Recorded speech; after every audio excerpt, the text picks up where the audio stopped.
a family who adopted Black children and abused them.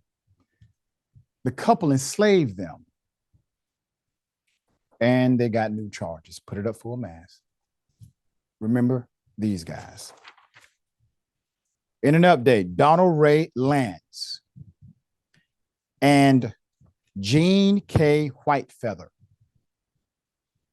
a West Virginia couple accused of locking their adopted Black children in a barn and using them for forced labor, pleaded not guilty this week to a slew of new abuse charges, compounding the horrors allegedly inflicted on their defenseless kids. So Ms. Whitefeather, 62 years of age, is a cute man. She look evil as hell. Put her picture back up. Damn. Looks like she abuses the husband. I don't know. I'm just. Whitefeather, 62, is accused of spraying and exposing 4 of her adopted children to bear, spray, and repellent. She is now facing 4 counts of child abuse resulting in bodily injury. Donald, the husband, 63, was also charged with 1 count of child abuse for striking one of the children. The couple are already charged with human trafficking of a minor, civil rights violations based on color, race, and/or ancestry, use of a minor child in forced labor, and child neglect, creating a substantial risk of serious bodily injury or death. They were already charged with that and still had access to children.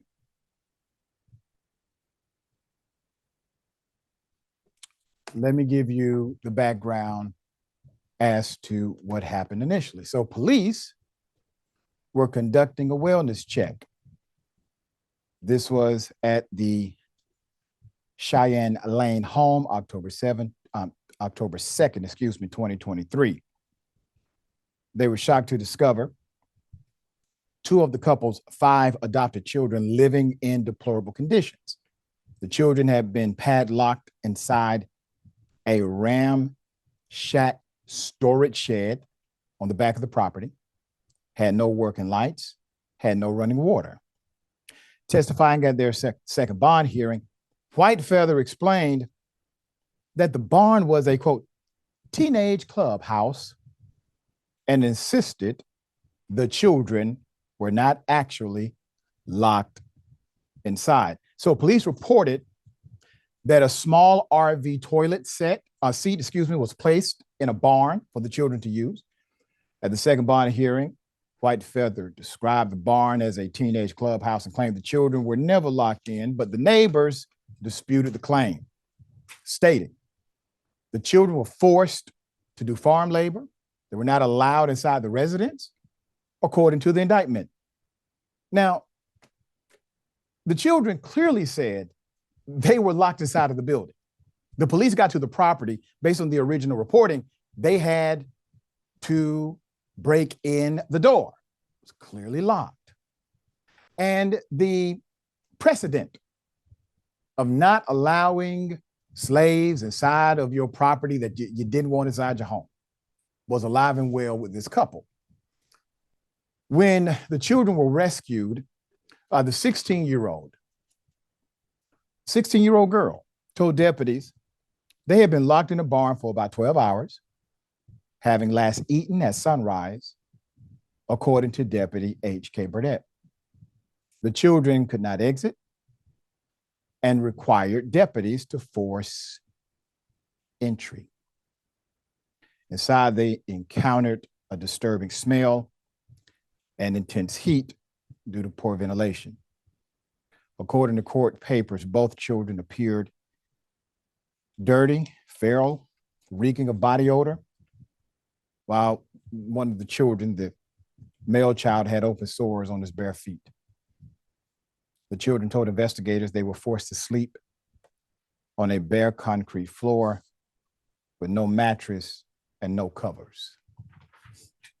Police remained at the house for 3 hours before Lantz arrived home with an 11-year-old male child.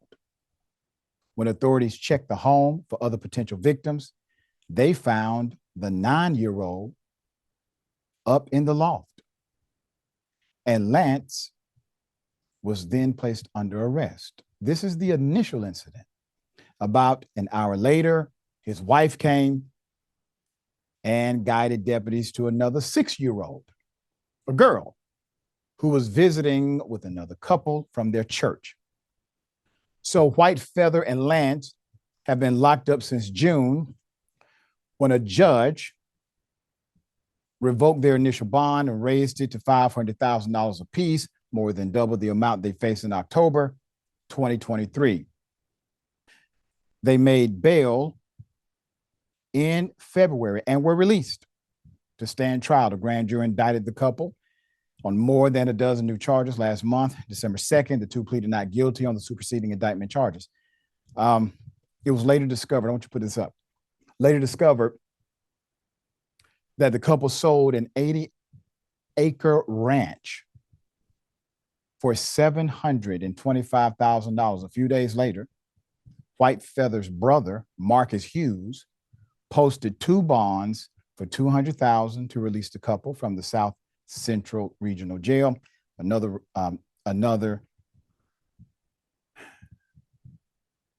once released, they sold the home where the alleged abuse occurred for $295,000, the other home. Those funds, seen as potential profits from human trafficking, are now inaccessible to the defendants. Even if the money came from legitimate sources, it was intended to fund further human trafficking and forced labor. Prosecutors argue typically they'll freeze the assets before you can do that. I'm okay with them doing it the way they did it. This was one of the most disturbing stories I reported on at Indisputable. I'm a foster child myself. I was a foster kid. All right. I know what that's like. I understand the neglect. I also understand the love. These individuals are on the extreme of evil. And the authorities had a lot of warning before they actually did anything in multiple jurisdictions. The family was under investigation from another state at one point, and they just left and everything went away. All right. Mr. Mayor, thoughts?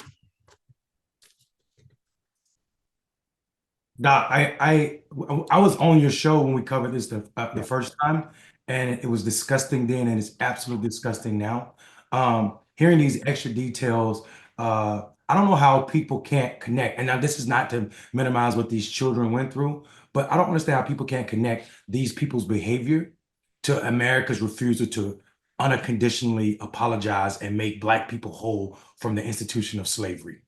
The idea that this is okay rest in its origin state, which is America's institution, its first sin, which is slavery, the locking and controlling of Black bodies. So for this woman to say that these kids weren't locked in that shed, if you can call it that, is like saying that that bear spray that she sprayed them with was cologne. Right. This is beyond the right to have a bond. You should not be able to bond out for 10% of $500,000, which is probably what they paid. This is disgusting to me. I'm a little disgusted that I see people do a lot less in our communities, getting a higher bond or no bond at all. And this just furthers the fact that America has a high tolerance for the suffering of Black people. Yeah, you make a great point. The context is unreal, but it's real, right? P. Diddy, who I believe should be in jail, he got denied bond. He's wealthy and well-connected, but they couldn't figure out how to keep these individuals who were actively trafficking, abusing, and enslaving children in jail. They can't figure that out.